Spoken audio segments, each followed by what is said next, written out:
আসসালামু আলাইকুম রহমতুল্লাহ বরকাতুহু।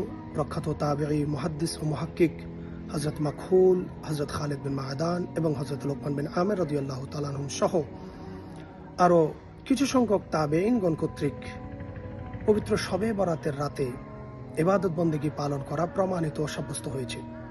কিতাবের ইবারত ওনাদের ব্যাপারে এসেছে বিসমিল্লাহির রহমানির রহিম, ইউআযযিমুনাহা ওয়া ইয়াস্তাহিদুনা ফিহা ফিল ইবাদাত। এই বিখ্যাত তাবেঈনগণ পবিত্র শবে বরাতের রাত্রিকে গভীর ইজ্জত, ভক্তি ও শ্রদ্ধা করতেন, ইবাদতের মাধ্যমে এই রাতটিকে অতিবাহিত করতেন। সুবহানাল্লাহ।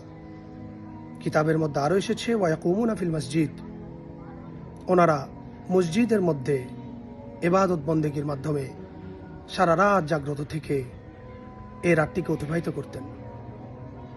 হযরতে খালিদ বিন মা'দান এবং হযরতে লোকমান বিন আমির সহ আরও কিছু সংখ্যক তাবেঈ কর্তৃক প্রমাণিত যে উত্তম কাপড় পরিধান করার মাধ্যমে রাত্রি যাপন করে জিক্রে ইলাহির মধ্যে এ মহান তাবেঈনগণ বিভোর থাকতেন। সুবহানাল্লাহ।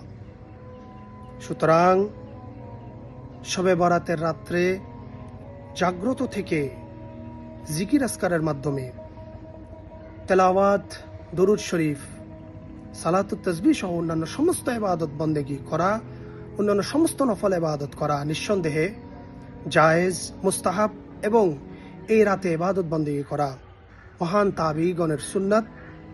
সুতরাং এই রাত্রে ইবাদত করা কোনো অবস্থায় বেদাত হতে পারে না। মা আসসালামাত।